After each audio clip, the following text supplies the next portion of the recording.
A Supreme Court ruling this week cleared the way for the Trump administration to end temporary protected status for Haitians and Syrians, leaving thousands of refugees suddenly without legal immigration status.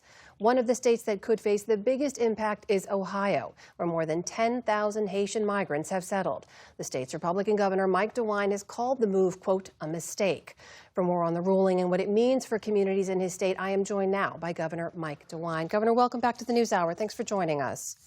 Good to be back. Thank you very much. So as you know, revoking TPS is a big part of the Trump administration's immigration crackdown. A court now says they do have the authority to do that. Why do you think that's a mistake?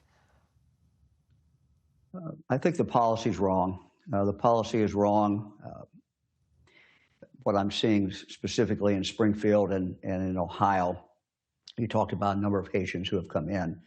You're seeing in Springfield a city that is coming back. It's been coming back for the last few years. And frankly, one of the reasons it's come back is because of the Haitians who have been there to fill jobs that were simply not being filled at all.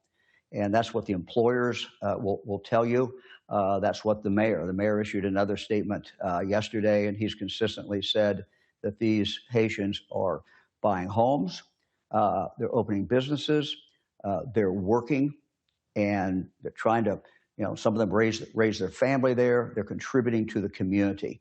That's what the mayor of Springfield is saying. And my observation is he's absolutely right. So when all of these individuals who are there with TPS, now not all the Haitians, some of them have other legal status, but a significant number of them are under the TPS, which of course means with this ruling, of course, now, and I don't argue with the Supreme Court's decision. They were interpreting a statute that was written by Congress, which basically says that the courts cannot interfere with that decision, a designation such as the administration made.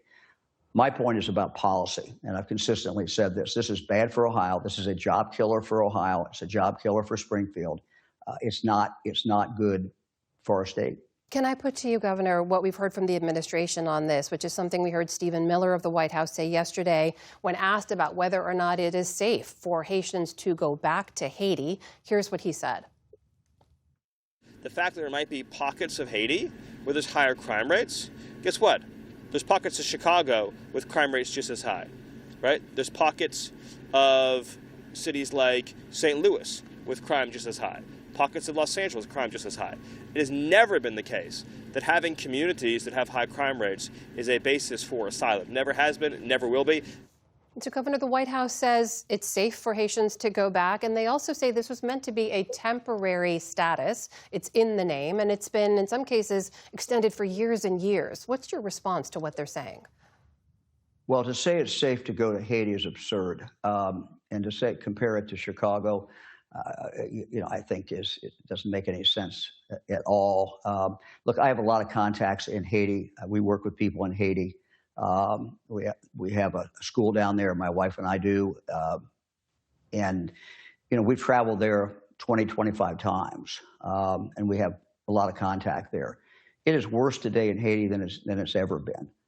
It never was very good. The only time, frankly, it was good is when the U.S. Marines were down there, and they did absolutely a phenomenal job. But the situation is just absolutely terrible. People are killed every single day. The gangs basically run a good part of the country. And we're talking now in Port-au-Prince. We're talking about the capital.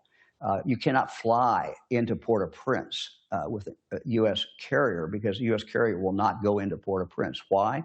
Because the gangs shoot at the planes when they come in. No, it's a horrible, horrible situation. So nobody who knows anything about Haiti can say that the situation is improved. In fact, it's gotten a lot worse.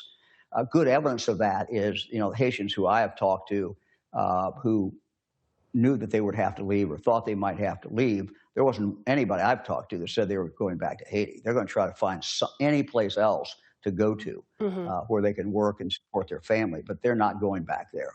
Governor, if I can ask you as well, you mentioned the mayor in Springfield. My colleague William Brangham was on the ground there a little over a year ago, speaking to folks in the community. He met with Haitians who had settled there. He talked to some companies who said they were very happy to have people fill the jobs and to fill communities that had been somewhat abandoned. But the mayor also said at the time that services were being taxed, right? People needed some support, language translation services in the schools, in the hospitals, in the clinics. And he said it was stretching resources. So what's the balance there to you? Well, if that's true, it was a big influx within a relatively short period of time, and we worked with the mayor to try to help them. So certainly, schools have Haitian children in there, and that is additional cost if they don't speak the language. But the interesting thing about the employers, despite the fact that there was a language barrier, despite the fact there was a culture barrier, employers were hiring them, and they were hiring them because they had jobs to fill. And there's a multiplier effect. Some of these companies told me we were able to put on a second shift because of the Haitians. Some had told me that we're able to take on bigger projects, sell more goods, whatever it is that they were selling. That has a multiplier effect in the economy. Because of that economic activity, other people will get jobs because of that. So yes, it is a challenge that the city of Springfield has taken on. They've done a very, very good job.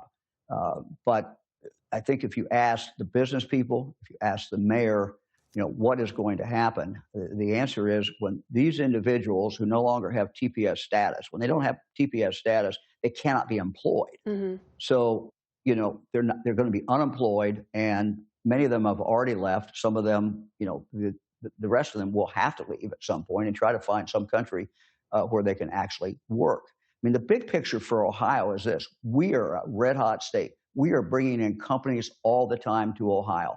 The real question today is, do we have the people to fill them? So we put a great deal of effort on education, on job training. We put a great deal of effort on career tech, as well as focusing on colleges because they need all of the above. Mm-hmm. But without immigrants coming in, it's going to be hard. It's going to be harder for us to fill these jobs. If you look at the increase in population in Ohio, and we are now going up for the first time in a number of years, if you look at that, probably 3/4 of that is a direct result of immigrants. If you look at some of the people who are... Well, there's so much more to talk about around this. No, I really appreciate your time, and I hope you'll come back and join us as we follow the impact. We'll have to leave it there for now. That is Republican Governor Mike DeWine of Ohio joining us tonight. Thank you, sir. Thank you.